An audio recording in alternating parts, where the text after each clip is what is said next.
Shoreham Viewers partnered up with FansBet, a unique betting service by fans for fans. Following the link in the video description, you'll get a unique sign-up offer. You'll get a 50% deposit bonus of up to £100 using the code you can see on screen now and by using the link in the video description. If you enjoy a flutter on the football or any other sports, please give the link a click and sign up today. It really will help support this channel. And please remember to bet responsibly. When the fun stops, stop. Definitely.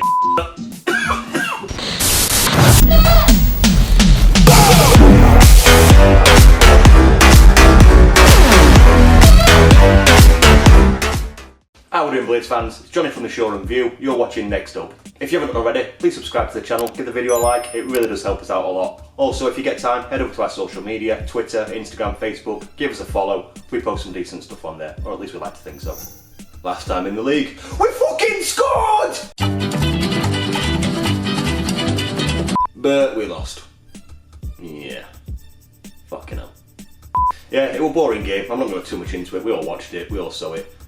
2 good goals, missing key players. Jack O'Connell, again, I keep saying it, massive miss for us.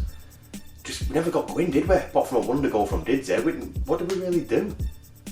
Not a great deal. I'm going to put player ratings there. Let me know what you think. Put it in the comments if you agree or not. We're back and we're ready for it all over again, unfortunately. On the Arsenal defeat, it was just a boring game, and I think that there's a couple of Arsenal quotes that sum it up. Ugly victory. Could have easily seen Arsenal vintages snatching a draw or a loss from that game. Another one was ugly, boring, uninspiring football. Another one's 3 points, meh performance. Another one says, thank fuck for that, really poor performance. Another one is, a win's a win, unconvincing, just a shit game. I'd rather not speak about it ever again, to be honest. I think it's one of the most boring games that I've ever seen. United never got going, didn't even really do anything in an attacking sense other than the goal, which were a bit of a wonder goal. Forget about it, it's gone. Moving on to team news, and we all know the international break has not been fucking kind to us, not in the slightest. Thanks to an unspecified virus of unknown origins. We look for missing Egan, at least for the next game, so when doing the lineup later I'm going to presume Egan is at least missing. I'm going to include some of the players that may have picked up knocks because we just don't know how serious they were, so I'm going to, with what's been said today, assume that they could play. As for Egan, I just don't see it happening. Other knocks and injuries, Burke came off, Fleck came off, Berger looks absolutely shagged after putting in some shifts for Norway. We don't know, do we? Chris Wilder did his press conference today, and it didn't really give anything away. I'm going to presume they're available, but they could be a big miss for us if they're out. Brewster is all but confirmed to start. Wilder said that he's going to give him his debut in the press, and no reason to doubt him. Let's not put too much pressure on him there. We know it's a game where he could make a big difference and could make a big impact, but he's a young lad just coming to the team. Let's not put the weight of the world on his shoulders too soon. Let's not crucify him for getting a hat-trick in the first 25 minutes. He's got to get used to the system, got to get used to the way we play, and if he's going to hit the ground running, he needs our support. I just wish we could do it in the ground. So as we know, next up, we've got fellow strugglers Fulham. They too have not won a game, not got a point on the board, just like us. They've made some, I don't know, are they good signings? They've made some signings. Let's just leave it at that. The big standout of that is Ruben Loftus-Cheek. That is, to me, that is one I would love to have brought in, but obviously he's staying in London, staying close to his own financial packages, etc. So if always going to go to a club like Fulham, we're going to splash that cash around. Is he going to make a big impact for them? It's possible. Anything's possible. He's the one I'm weary of out of all the signings they've got. Watch it be one of their fucking regulars who stick 3 past us now, for fuck's sake. All in all, I know it's a cliche and every fucking person under the sun is saying the same thing. It is a must-win game. We have to win this. Otherwise, we're going to end up with no fucking points, barring some miraculous fucking run of performances at the end of the month, end of November. And that will be fucking disastrous for confidence of the players. And they don't deserve it.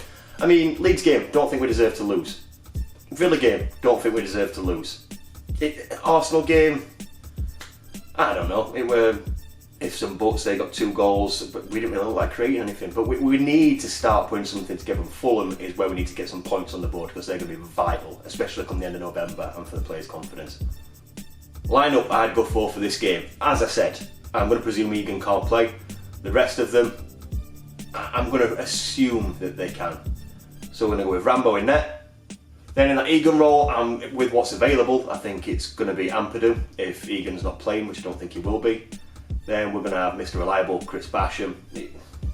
Say it every week. What more do you want me to say? Chris Basham, if he's fit, starts. Then it's going to be Robinson, left footer. I'm going to put him there. Right wing back, George Baldock. I think he deserves to keep his place in the team. Left wing back. It's the game to start low. It is the game to give Low a chance. Love Ender Stevens, fucking love the guy. But in this game, I'd start low. I think it's his time to start. Midfield, it is time to bring back, in the starting 11, Ollie fucking Norwood. Because he is fucking very good. Put him in. We miss him. We fucking miss him. Presuming he's fit enough to play, some people might think it's a bit harsh on Ben Osborne, but I'd stick Fleck back in there. I don't think Ben Osborne played particularly well against Leeds or Arsenal. Fucking effort, ran his socks off. Again, I love effort in players, but sometimes if they're just not performing, effort doesn't save them from everything. And I think it's time to give Osborne sit on the bench and give Fleck a go. Have Osborne ready, willing, and ready to go if Fleck's not performing. If he's fit, it's a big ask after his Norway performances. But Sanderberg, he's got to be in the team. Say every week, that big, majestic Norwegian bastard just has to play. Up front, of course, we all know one person that's going to start, but as for the other, I had some debate in this in my own mind. Who's fucking fit? Bloody hell. Didze? Is he going to be fit? Is McBurney going to be fit? Who's fit? They've all seemed to be pulling up the injuries left, right and centre, all as forwards. They're all going to end up joining Moose on the Masseuse table for the rest of the season. But considering what's available, if they're fit, I'm going to go with Burke as the first striker. The guy's just been unbelievable. He's, barring a goal, he's done everything right, and I think he could be a great partner for this game for who I'm picking next, which is Ryan Brewster. Debut boy, time to get out there, time to show us what you're all about. We're not going to get on your back, at least I hope we're fucking not. It's time for Brewster to pay back his millions. Shit movie references, I've got him. We've got no Fulham fans this week, so we're going to head straight to Roy and then hear from some Blades fans. So on to the Fulham game. Got a few views. It's not the most spiciest, to be fair.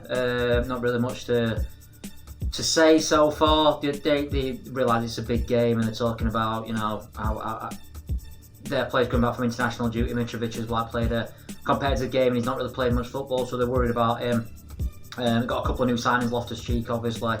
Wondering whether he'd come straight in, but there's not really much to say. They're just saying, you know, it's a big game. But there's one guy here who there's always one complete madhead when you're doing a view from, and this guy here says, I expect us by the end of the season to be finishing above Sheffield United, West Brom, Burnley, Brighton, and Southampton. I think they'll be scrapping out at the bottom, and it wouldn't surprise me if we finished above Leeds, Palace, and Newcastle as well. So he thinks they're going to finish like fourth or something, this fucking idiot. But yeah, but on the whole, they're fairly confident. They've got new signings and stuff. Do you know what I mean? They seem to be in a more positive state of mind than us. We've obviously lost the first four, and then we've got all these injuries from international break. So I'm not looking forward to it. I've gone proper off football at the moment since no fans and the fucking £15 fiasco, and then this shit. What project? Fuck off and die, however it's called, where people are just sort of just greedy. It's just greed in it wherever you look, to be fair. So I'm not in a good place with football at the moment. If you're not winning on Sunday, I'll hopefully be back into some sort of positive state of mind, because it's been really difficult to motivate myself to do this video or do the podcast with Ben on Blades Pod or whatever, because it's just been a bit of a... I think we're all feeling a little bit like that, not just as Sheffield United fans, as football fans, and as people in general, for everything that's going on. So let's hope for 3 points and we can all start celebrating again in his houses, socially distant. So Fulham at home. Don't really know what team we're going to have. Don't really know what team they're going to have because of international breaks and injuries and who's been exposed to COVID and stuff like that. It's hard to say really. I hate to use the term at this point of the season, but I can't see it being anything other than a must-win with the results we've had and the run of fixtures we've got coming up. We could quite easily be looking at going into November with very few points on the table if we don't look at getting a win here. The only good side of that is that the Fulham's next 3 games are nowhere near as difficult as ours, so maybe that gives us the edge, and I don't know, hope, I guess. Looking forward to Ryan Brewster coming in. Really hope that Blades fans don't put way too much pressure on his shoulders and expect him to come in with hat-tricks every week. We know how long it takes to learn our system and the way we play, so just got to get behind the lads and just hope for the best, really. Hey guys, been asked by Johnny at Shoreham View to do a quick preview video for United against Fulham on Sunday. Lacking strikers again. We buy a strike and then 2 get injured, so for me it'll be McBurney and Brewster up top, which would be my ideal pairing anyway. Even if we had a fully fit squad, they would be my 2. I think we need to tweak the defence in the midfield to allow us to play number 10 behind the 2 strikers and just offer that link up, which is something we seem to be just missing all the time recently. I don't think there's a problem with this defending, I don't think there's a problem with the midfield. I think there's a problem with the link between striker and midfield and chance creation. When you look at his XG, it's really low for goal chances created. Hopefully Brewster will get somewhere. It's not expected on his XG because he seems to score from ridiculous creations, but I think we need to start creating more and tweaking the midfield. Listening to a thing on TalkSport yesterday about Adrian Durham. Has Wilder shown too much faith in the players that got him there? Don't think he has. I think there's a few players that he would have refused to drop a year ago, but now he's dropping them like Norwood. He dropped Billy. He's dropped McBurney recently. It'll get to a point where he'll drop Stevens. I think he'll always play Egan. I think he'll always play O'Connell if the availability is there for them too. Just because they've never really let us down.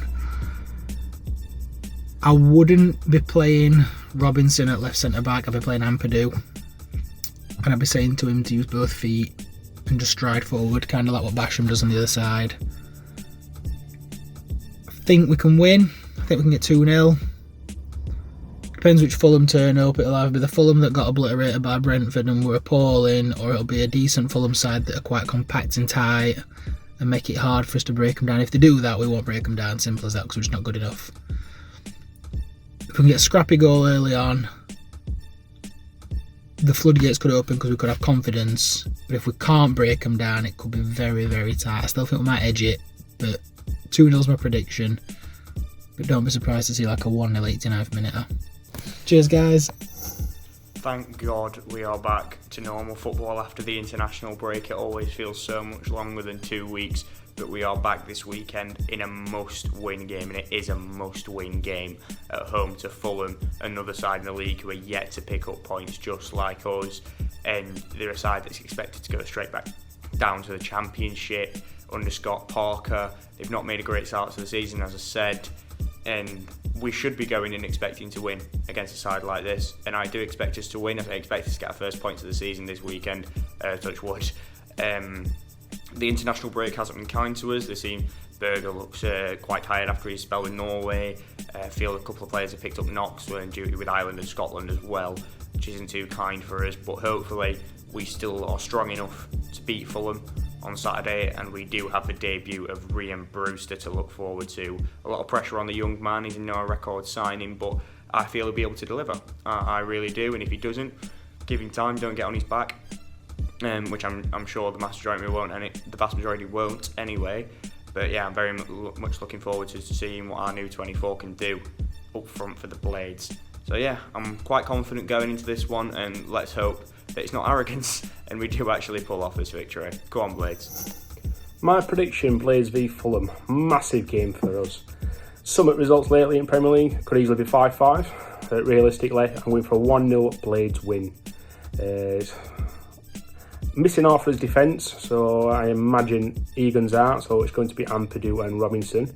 I'd like to see in midfield Norwood back in with Sanderberg and Lundstrom. And up front, I'm going with pace. I think Brewster and Burke would benefit a lot from Norwood's ping. And I can see Brewster getting the goal for us. So, yeah, it'll be a good debut for him. And then stop these moaning about how we're getting relegated and stuff like that. So yeah, come on Blades.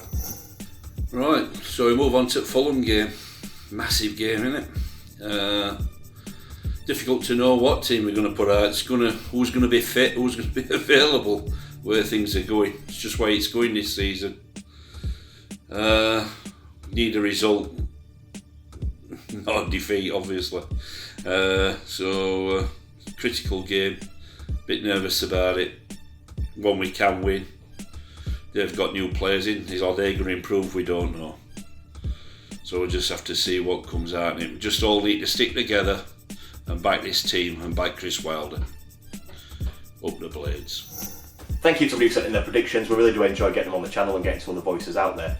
If you want to get your predictions in for the next episode or next up, send your predictions to sviewreactions@gmail.com. Also, after the Fulham game, if we've won and you want to get a celebratory reaction in, send them to the same email. Or if we've had an absolute stinker and you want to have a big old fucking rant, send them into the same email and we'll get them on the next video. Cheers. As we said before, please hit the subscribe button. It really does help the channel grow, and we really want to push on now. We want to head towards 10k, and we really want to grow this channel so we can go further. Follow us on our social media, and we'll see you next time. Up the Blades!